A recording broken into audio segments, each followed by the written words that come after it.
Linda u ul në divan me banorët e tjerë dhe nisi të fliste me një qetësi të rrallë, sikur më në fund po hapte zemrën për një temë që e kishte mbajtur për vete.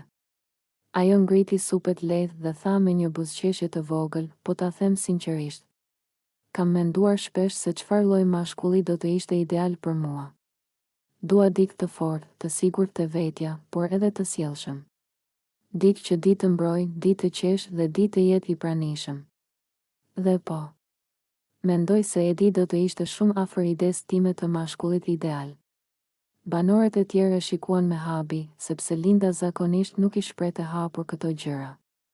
Ajo vazhdoi duke buzëqeshur sikur po e analizon me kujdes. Edi ka atë lloj energjie që më pëlqen. Ka vetë besim, por nuk është i frikshëm. Ka humor, por di edhe kur të jetë serioz. Edhe pse ne kemi pasur debatet tona këtu brenda, e shoh që karakteri i tij është i fortë. Jam e bindur që unë dhe ai do të shkonim shumë mirë bashkë, nëse do t'i jepnim vetes mundësinë të njiheshim më thellë. Ajo mbështeti bërylin në jastëk dhe vazhdoi më me qetësi, nuk po them që jam e dashuruar apo diçka e tillë. Por po flas për përputhshmëri.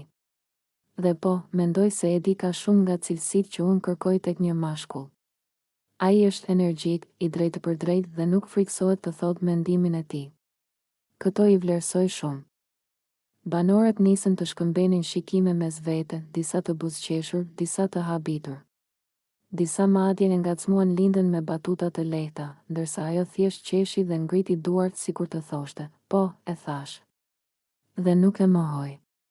Atmosfera u bë e gjallë dhe e ngrohtë, ndërsa Linda vazhdoi të shpjegonte se pse shitet tek Edi dik me të cilin mund të kishte një marrëdhënie të mirë, duke e bërë të qartë se kjo ishte vetëm një reflektim i sinqert dhe jo një deklaratë romantike.